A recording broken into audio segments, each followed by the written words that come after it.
Најпрво за една временска прогноза е потребно да ја знаеме тековната состојба на времето, така да најпрво се прави анализа на времето, како што и самиот наслов на одделението гласи. Анализата на времето се прави според измерените податоци кои што ги добиваме како од метеоролошките станици во земјава, така и од поширокиот регион, затоа што времето, односно воздушните маси, не познаваат граници и постојано се во движење и поради тоа е потребно да знаеме и какво е времето во околните држави и да знаеме од каде очекуваме да настапи некоја промена на времето. Исто така за анализата многу се битни и сателитските слики кои што ги добиваме од метеоролошките сателити и од кои што добиваме како изгледа моменталната состојба со времето, односно со облачноста над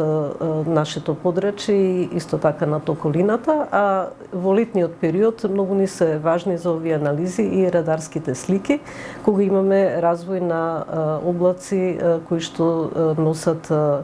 невреме, обилни врнежи и грмежи. Потоа врз основа на сликата, нели таа некоја диагноза што ја правиме на временската состојба, понатаму можеме да продолжиме со прогнозирањето.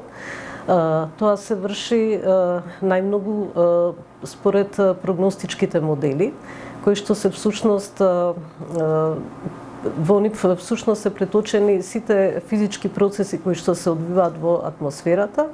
и се направени така да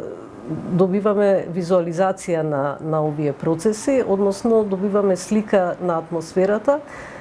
на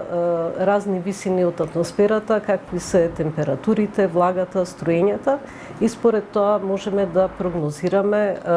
како овие процеси според нашите познавања како метеоролози и според познавањата на климатските услови на нашата земја, овие воздушни маси какво време ќе донесат над нашето подрачје. Овие нумерички модели даваат доста сигурни прогнози, односно според нив можеме да прогнозираме доста точно, со над 90% точност до 3 дена и со доста голема точност и за наредните 10 дена.